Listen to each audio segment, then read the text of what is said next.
शास्त्रों के अनुसार शारीरिक संबंध बनाने के लिए कौन सा समय होता है उचित? शास्त्रों के अनुसार शारीरिक संबंध बनाना केवल एक प्राकृतिक क्रिया ही नहीं, बल्कि एक धार्मिक और आध्यात्मिक प्रक्रिया भी है।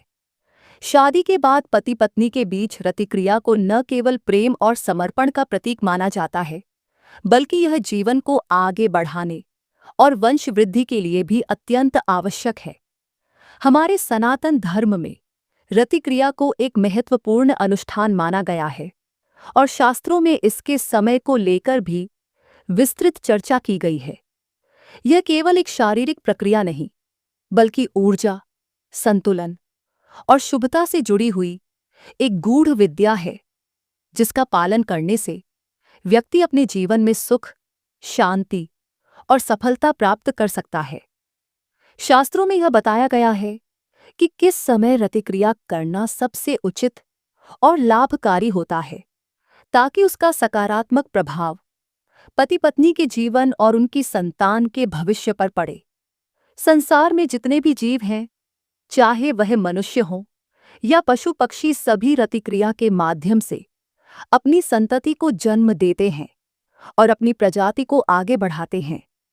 लेकिन क्या आप जानते हैं कि शास्त्रों के अनुसार रतिक्रिया का समय केवल संतानोत्पत्ति को ही प्रभावित नहीं करता, बल्कि इससे उत्पन्न होने वाली संतान के स्वभाव, उसके व्यक्तित्व और भविष्य तक पर प्रभाव पड़ता है। इसीलिए हमारे ऋषि मुनियों ने रतिक्रिया के लिए उचित समय का निर्धारण किया है, ताकि एक उत्तम, संस्कारी और तेजस्वी संतान का जन्म हो।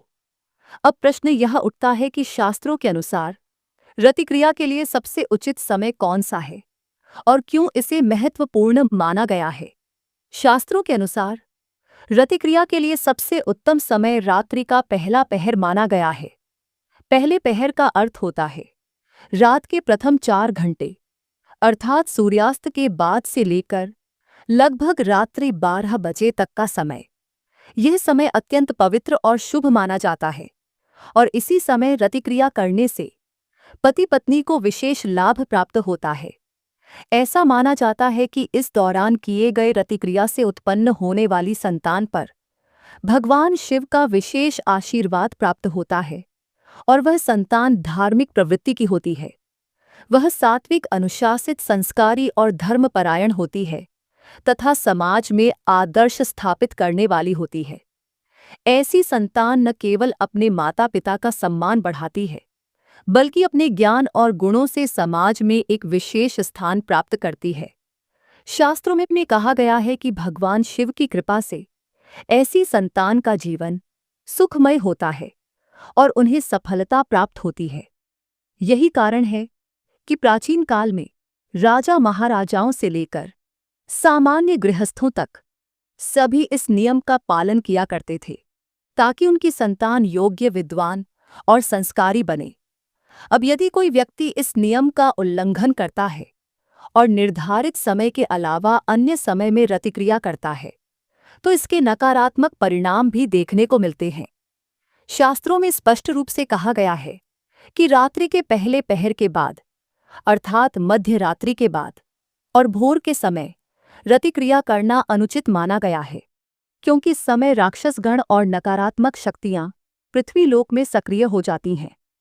ऐसा माना जाता है कि इस समय की गई रतिक्रिया से जन्म लेने वाली संतान में राक्षसी प्रवृत्तियों के गुण विकसित होने की संभावना अधिक होती है। ऐसी संतान अधर्मी, झगड़ालू, क्रोधी, असत्यवादी और भोग विलास में लिप्त होने वाली हो सकती है। इतना ही नहीं, यह भी कहा गया है कि इस समय किए गए रतिक्रिया से उत्पन्न संतान को जीवन में अनेक कठिनाइयों और संघर्षों का सामना करना पड़ता है तथा उसका मन अस्थिर और चंचल बना रहता है। केवल संतान पर ही नहीं, बल्कि पति पत्नी के जीवन पर भी इस नियम का गहरा प्रभाव पड़ता है।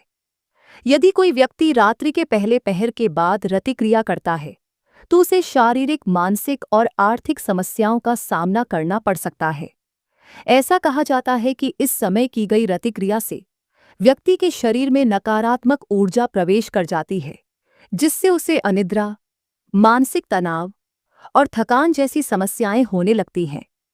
इसके अलावा भाग्य भी प्रभावित होता है और व्यक्ति के जीवन में निरंतर बाधाएं आने लगती हैं। यही कारण है कि शास्त्रों में रात्रि के पहले पहर को ही रति क्रिया के लिए उचित माना गया है और इसके पालन करने पर व्यक्ति अपने जीवन में सुख, शांति और समृद्धि प्राप्त करता है। इस विषय को यदि वैज्ञानिक दृष्टिकोण से देखा जाए तो भी यह बात सत्य प्रतीत होती है, क्योंकि हमारे शरीर की जैविक घड़ी भी यही कहती है कि रात के पहले पहर में शरीर की ऊर्जा स्तर सबसे उपयुक्त होती है और इस समय शरीर की सभी क्रियाएं संतुलित रूप से कार्य करती हैं। जबकि मध्य रात्रि के बाद और प्रातःकाल में शरीर में थकान, तनाव और सुस्ती का प्रभाव अधिक रहता है, जिससे स्वास्थ्य पर भी प्रतिकूल प्रभाव पड़ सकता है। इसलिए यदि आप चाहते हैं कि आपका वैवाहिक जीवन सुखी और सफल हो तथा आपकी संतान योग्य, संस्कारी और तेजस्वी बने, तो आपको शास्त्रों में बताए गए इस नियम का पालन अवश्य करना चाहिए। इससे न केवल पति पत्नी के जीवन में प्रेम और सामंजस्य बना रहेगा, बल्कि वे अपने गृहस्थ जीवन को भी सुखमय बना सकेंगे। तो अब जब भी आप इस विषय पर विचार करें तो इस बात का अवश्य ध्यान रखें कि शास्त्रों द्वारा बताए गए नियम केवल आस्था से जुड़ी बातें नहीं हैं, बल्कि उनके पीछे एक गहरी वैज्ञानिक और आध्यात्मिक सच्चाई भी छिपी हुई है। यदि इनका पालन किया जाए तो जीवन में निश्चित रूप से सकारात्मक परिवर्तन देखने को मिलेंगे और व्यक्ति अपने परिवार के साथ सुखमय जीवन व्यतीत कर सकेगा।